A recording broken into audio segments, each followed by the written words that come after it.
Cette année, nous, les élèves de 4e du collège des Sicardières, avons étudié l'érosion des côtes dunaires à l'Île-Dieu. L'Île-Dieu est le territoire le plus éloigné des îles du Ponant et chaque hiver, notre île subit des violentes tempêtes qui abîment un peu plus les côtes sableuses. Chaque été, la population est multipliée par 10, accentuant la pression sur les dunes. Au cours de nos recherches, nous sommes allés interviewer différents acteurs de la préservation du patrimoine qui nous parlent de l'érosion des côtes.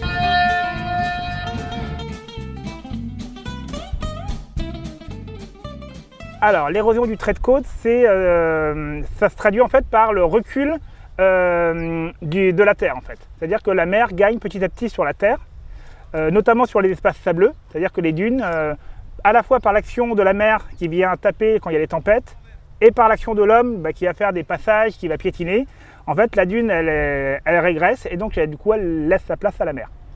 Alors la plage qui moi m'a le plus marqué au niveau de l'impact de l'érosion du trait de côte, c'est la plage où nous nous trouvons, donc la plage de la Gournaise, où on a vraiment depuis quelques années, je dirais depuis 2010, une avancée de la mer sur la terre, ce qui a provoqué ici en tout cas la découverte d'un site archéologique assez important pour l'île. C'est un ancien cimetière de Noyer.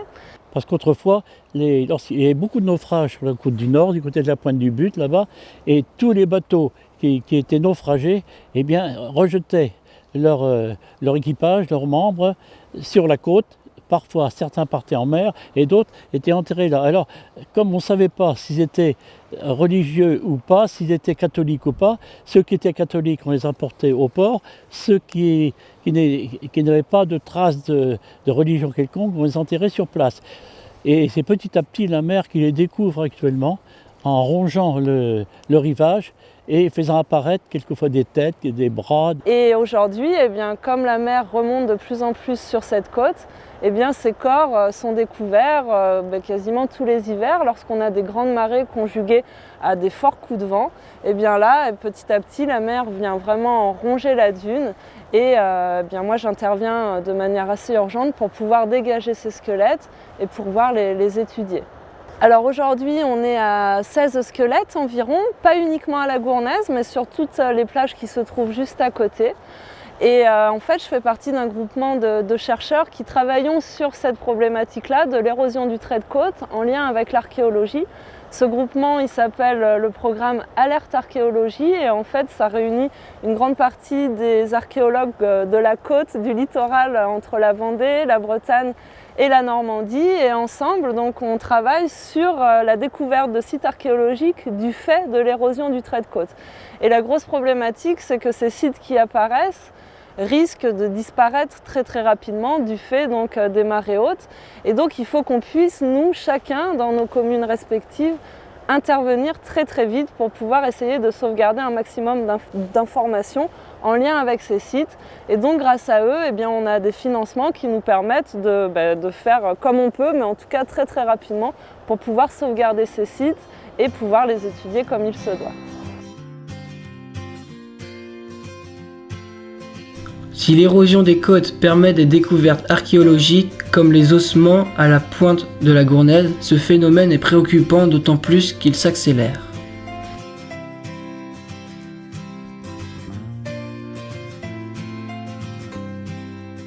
Depuis le début, depuis les années 50, il y a près de 80 mètres qui ont été enlevés complètement de cette côté-là. On ne s'en aperçoit pas parce que c'était dunaire, c'était que des dunes. Il n'y avait pas de construction à ce moment-là. Les constructions n'ont commencé dans cette région-là que dans les années 70. Voilà. Et puis les travaux de Port-Joinville, les travaux du port qui ont été faits, surtout les derniers, ont modifié énormément les courants, et ce qui fait que la mer agit beaucoup plus qu'elle agissait autrefois. Alors je dirais qu'on a vu des changements assez extrêmes depuis 2010, mais qu'on a bien sûr des hivers beaucoup plus impactants au niveau du trait de côte, notamment l'hiver 2013 où on a eu plusieurs tempêtes, très très grosses tempêtes qui se sont succédées pendant l'hiver, ce qui a énormément rongé le littoral, mais depuis, je dirais que c'est tous les hivers où on constate un recul du trait de côte assez important.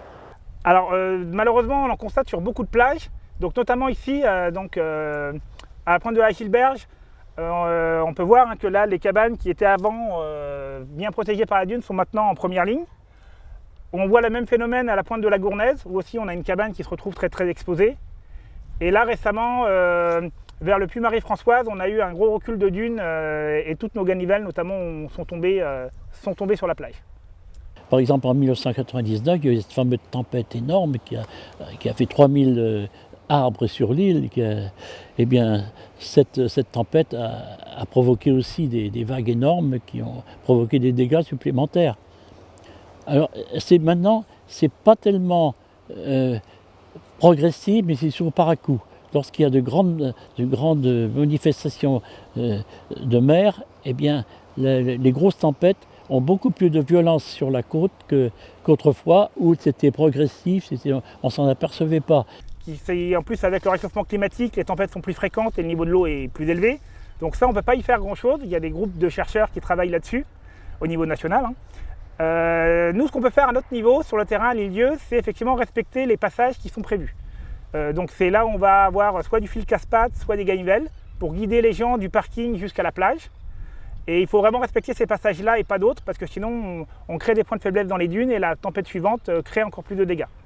Donc voilà, c'est vraiment être respectueux des consignes et des limites qui sont mises en place par les services.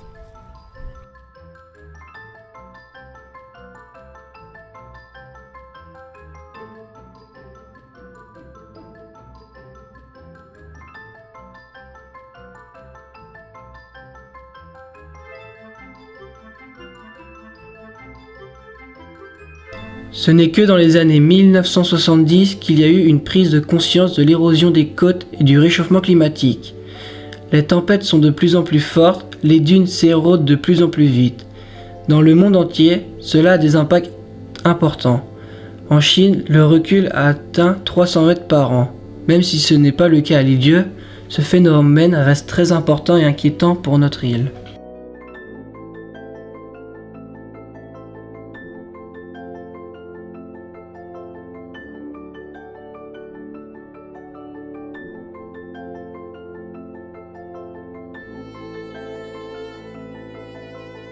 Pendant toute ma jeunesse, je ne me suis pas beaucoup aperçu de la côte qui se rognait. C'est très récent, c'est à partir des années 60-70 qu'on a commencé à y penser. Les premières émissions, c'était Pierre Delagarde qui était à la télé, qui parlait de la protection des monuments historiques. C'est ça qui a commencé à faire comprendre aux gens la nécessité de protéger ce que nous avions, notre patrimoine, qu'il soit naturel ou qu'il soit monumental, il fallait le protéger. Ça, petit à petit, ça a été très long à faire rentrer ça dans l'esprit des gens. Les anciens ne se rendaient pas compte. « Ah, la mer, c'est comme ça, c'était fataliste, on n'y peut rien ».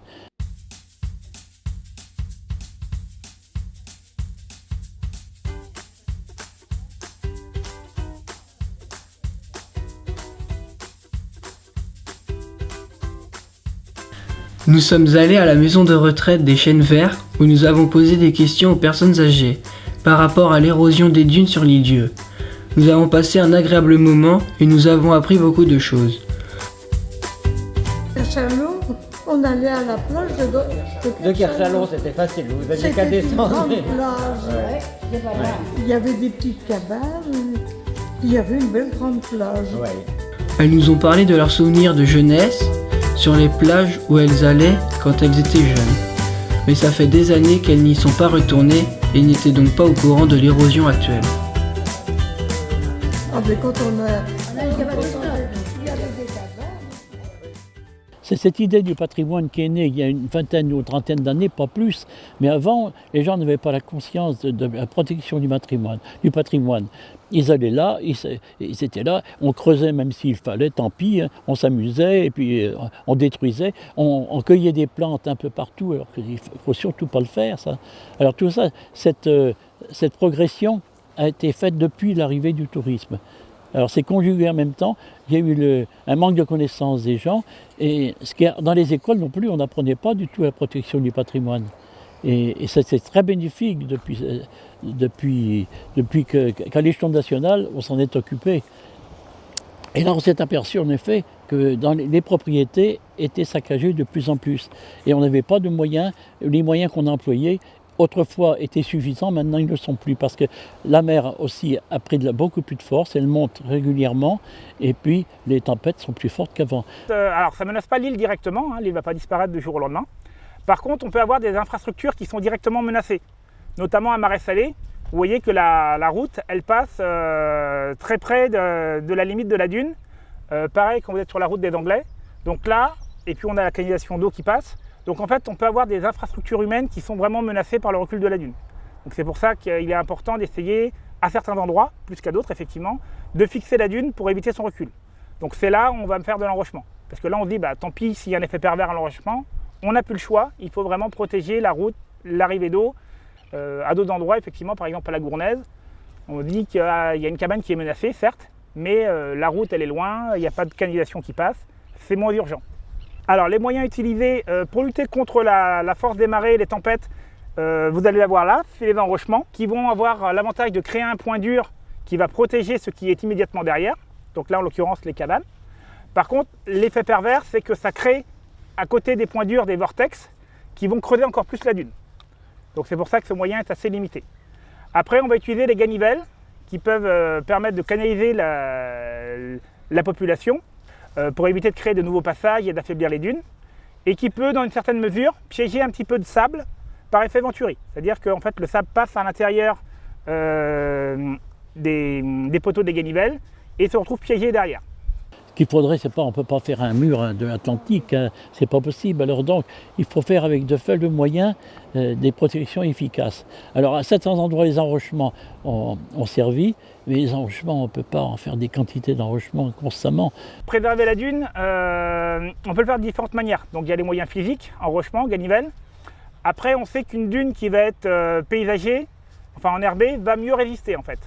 Donc on pourrait imaginer effectivement aussi des programmes de plantation d'œillets des dunes notamment, pour essayer de fixer la dune avec la végétation pionnière. Entre les années 70 et 90, on a extrait énormément de sable à la pointe sud. C'est bien qu'à un moment, on craignait que la pointe sud soit coupée par la mer.